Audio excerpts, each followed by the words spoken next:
Good morning, everyone. I'm Bob Pianta. I'm the Dean of the Curry School of Education at UVA, and it's a great pleasure to greet you on behalf of President Terry Sullivan and our Provost Tom Katsouleas, and welcome you to UVA for this annual meeting convened by Youth-Nex, the Center for Positive Youth Development here at UVA. I want to particularly call out my colleague Pat Tolan for his leadership of Youth-Nex over the years and the ways that it has grown and thrived and had the kind of impact here and nationally that it's had. Each year, Youth-Nex convenes a meeting of scholars, practitioners, policymakers, youth organization leaders, and youth leaders themselves to focus on topics of interest and importance. Prior meetings have focused on health and well-being, educational settings, out-of-school settings, and this year's focus on youth of color could not be more compelling or important. In these convenings and its work, Youth-Nex has championed the role of field builder around the science, policy, and practice of positive youth development perspectives.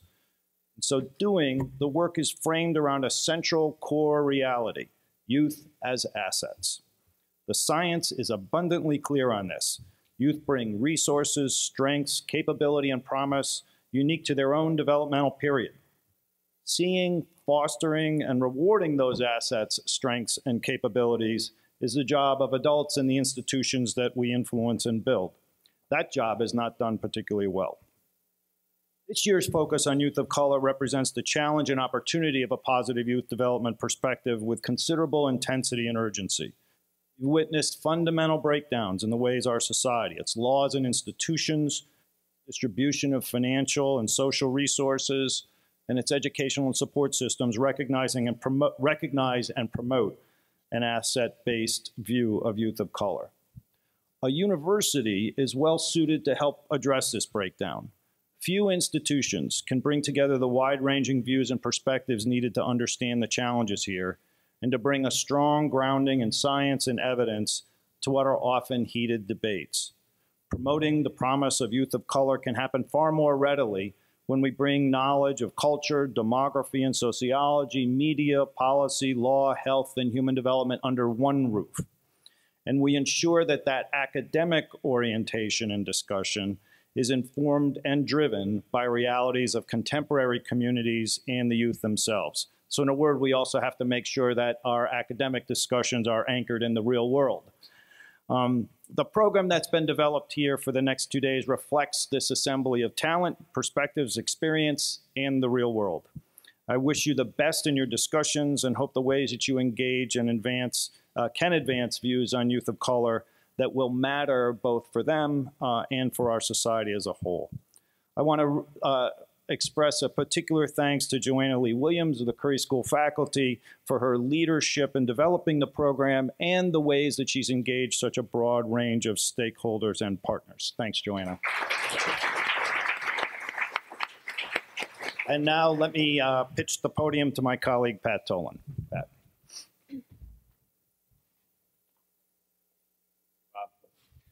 So I wanted to talk a little bit about Youth-Nex and focus on the idea of Youth-Nex as a place where we really are trying to visualize innovation and thinking about youth. As a small example, if you'll notice, your name tags have your name on both sides. We've figured out a major technical problem of meetings, which is you get your name tag and it flips over and nobody can tell who you are. So that's one of the innovations we've brought to the field. So Youth-Nex is really came out of a vision. Altria Corporation had the foresight to say we need to be thinking differently about youth risk. We need to support that kind of thinking. And Youth-Nex came out of that vision. And two fundamental ideas that have been working against typical thinking in adolescence. One is that most adolescents do well. Most adolescents are happy, capable, engaged, and want to make their lives work. And the second is that adolescents are agents of their own life. They can make decisions. They make use of adults as opposed to they're raised by adults, that kind of thinking. They engage in decision-making about risks. They aren't just susceptible to risk. And those two fundamental ideas are what drove the center. Another key part of the center was to say, we're not going to just do interesting research, or we're not going to just do interesting practice, or we're not going to just try to be policy influential. We're going to try and connect those three. Because we know from work people have been doing in child development and prevention, those three tend to be disconnected. And we lose a generation in that disconnection. It takes 15 years from the time somebody does basic research till we see policies related to that. And that's a generation, and we can't afford that. So these major vectors of thinking really is what allowed Youth-Nex to get started and created the energy that's continuing in this room. This is our 5th annual conference. We're very pleased to have you here. You are the energy for pushing the field in the area of youth of color, and youth of color's lives matter.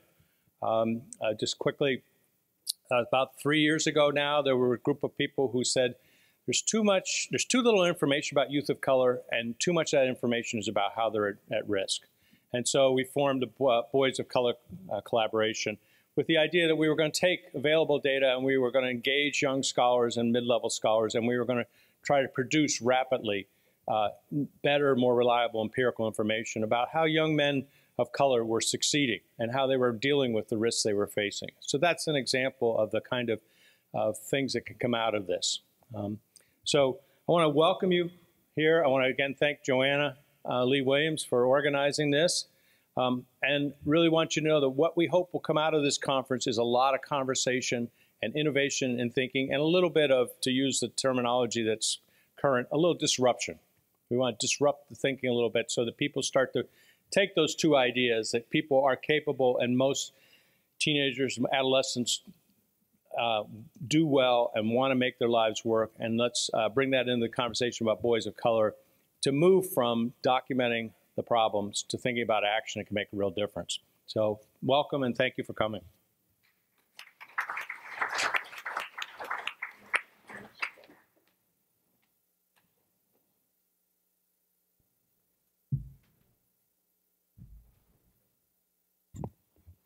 Good morning, everyone.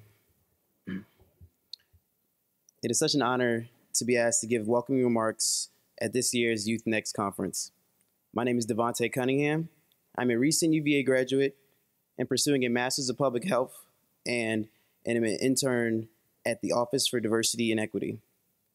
On behalf of Dr. Marcus Martin, the Vice President of the Office for Diversity and Equity, I welcome you to our grounds. Dr. Martin sends his warmest regards, as he is unfortunately unable to be in attendance, as he is out of town speaking on a panel at a slave dwellings conference in Charleston, South Carolina. The Office for Diversity and Equity supports numerous activities, programs, committees, and councils. For instance, there's the Lewis Stokes, Virginia and North Carolina Alliance for Minority Participation, which is led by the University of Virginia, and along with other universities in North Carolina and Virginia, strive to promote and expand diversity in the STEM fields. There's the Disability Access and Action Committee, the Diversity Councils, and many others. However, our support reaches further than just college students and dives into the community. We have annual Martin Luther King Jr. celebrations, an annual Charlottesville Community Fair, allowing Charlottesville children to get free sports physicals. We also have provided some resources to support the efforts of the 100 Black Men of Central Virginia, including their annual scholarship breakfast and MQ programs developed to improve academic achievement in African American male students. These are just a few of a wide array of events that ODA supports. Growing up, my parents always instilled in me the importance of connections. And as a minority in every class I've ever been in, there have been many times in which I felt left out. But with the help of my professors, teachers, and mentors, I've never felt that way for long. I've been blessed to have had a multitude of great professors, teachers, and mentors that are all integral parts into the reason why I'm able to stand before you today. So as I finish, I challenge everyone to utilize the skills and experiences gained at this conference to mentor, build connections, and ensure that youth of color know that they matter far more than any hashtag can truly depict. And Next, I have Mr. Archie Homes coming up.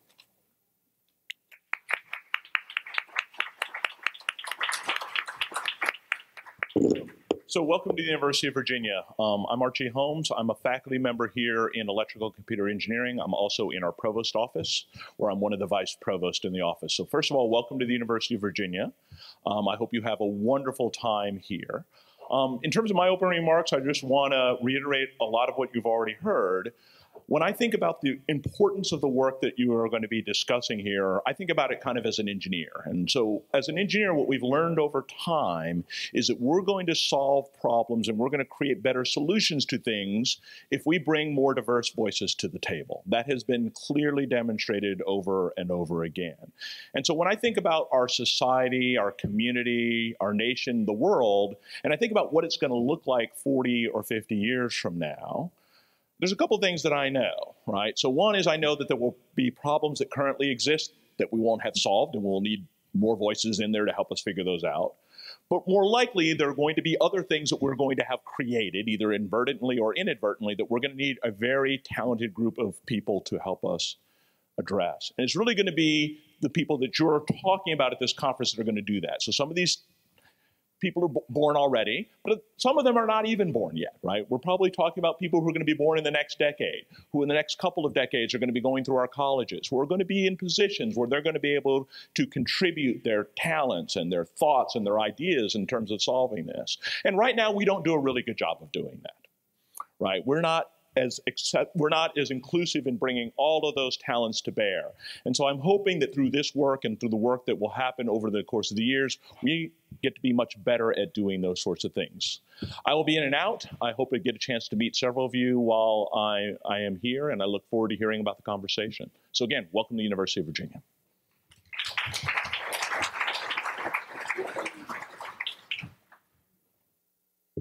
Good morning. I'm Joanna Williams. I'm a faculty member in the Curry School of Education and with Youth-Nex, and I'm honored to be the chair of this year's Youth-Nex conference. I'd like to start by giving thanks. This meeting would not have been possible without the tremendous work of Crystal Hayslip, who's in the back, and Ellen Daniels, who's over here to my left. Let's give them a round of applause. They've been working tirelessly to pull all of the logistics together. And so being here, having all of you here is really in thanks to them.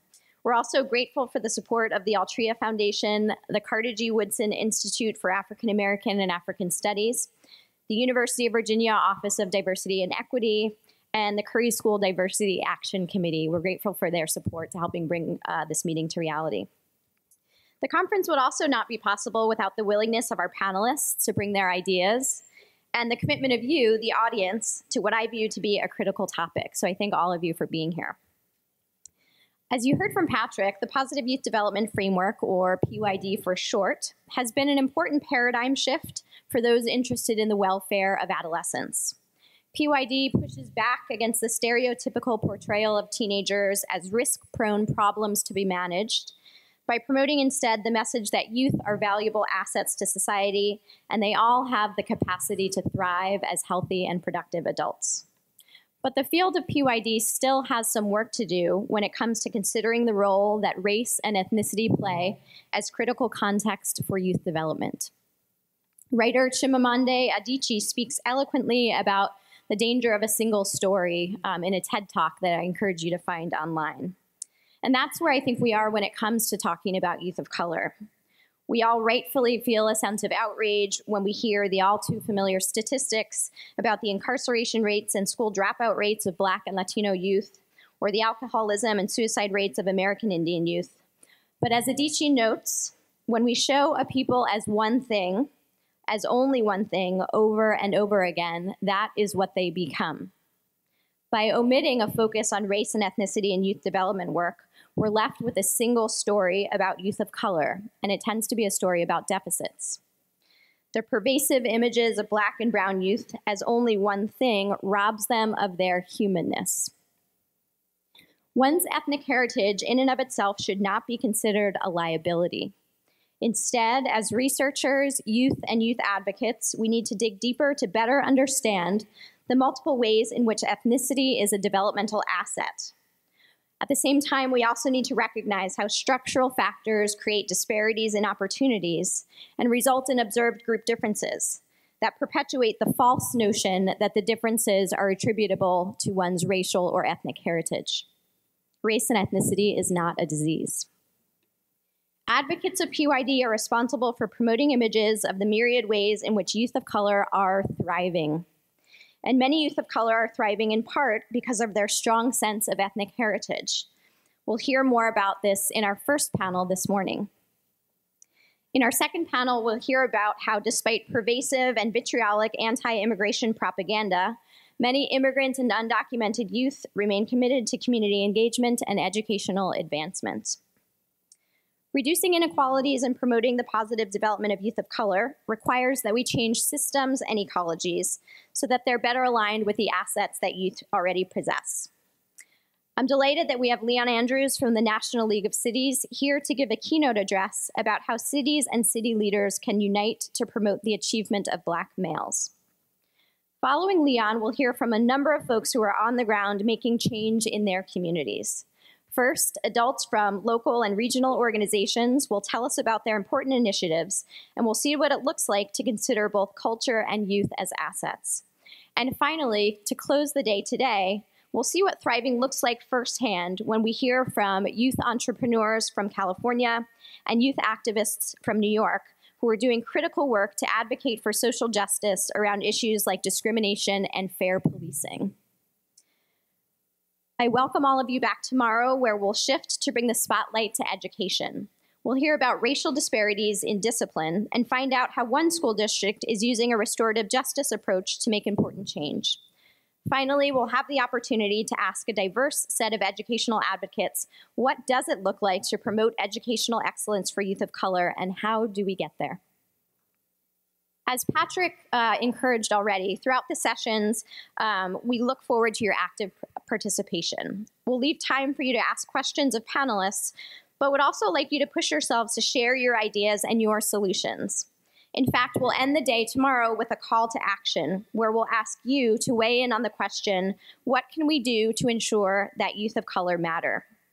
Leading up to this, please consider using social media to tweet your ideas to the hashtag YOCM15.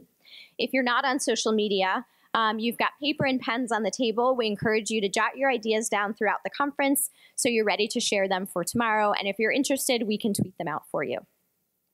Again, I thank all of you for being here. It's my honor to be the chair of this year's conference, and I'm now going to get us ready for our first session. So I'm going to welcome up Nancy Deutsch, who's the moderator of our first session, and our three panelists will join us on the stage. Thank you.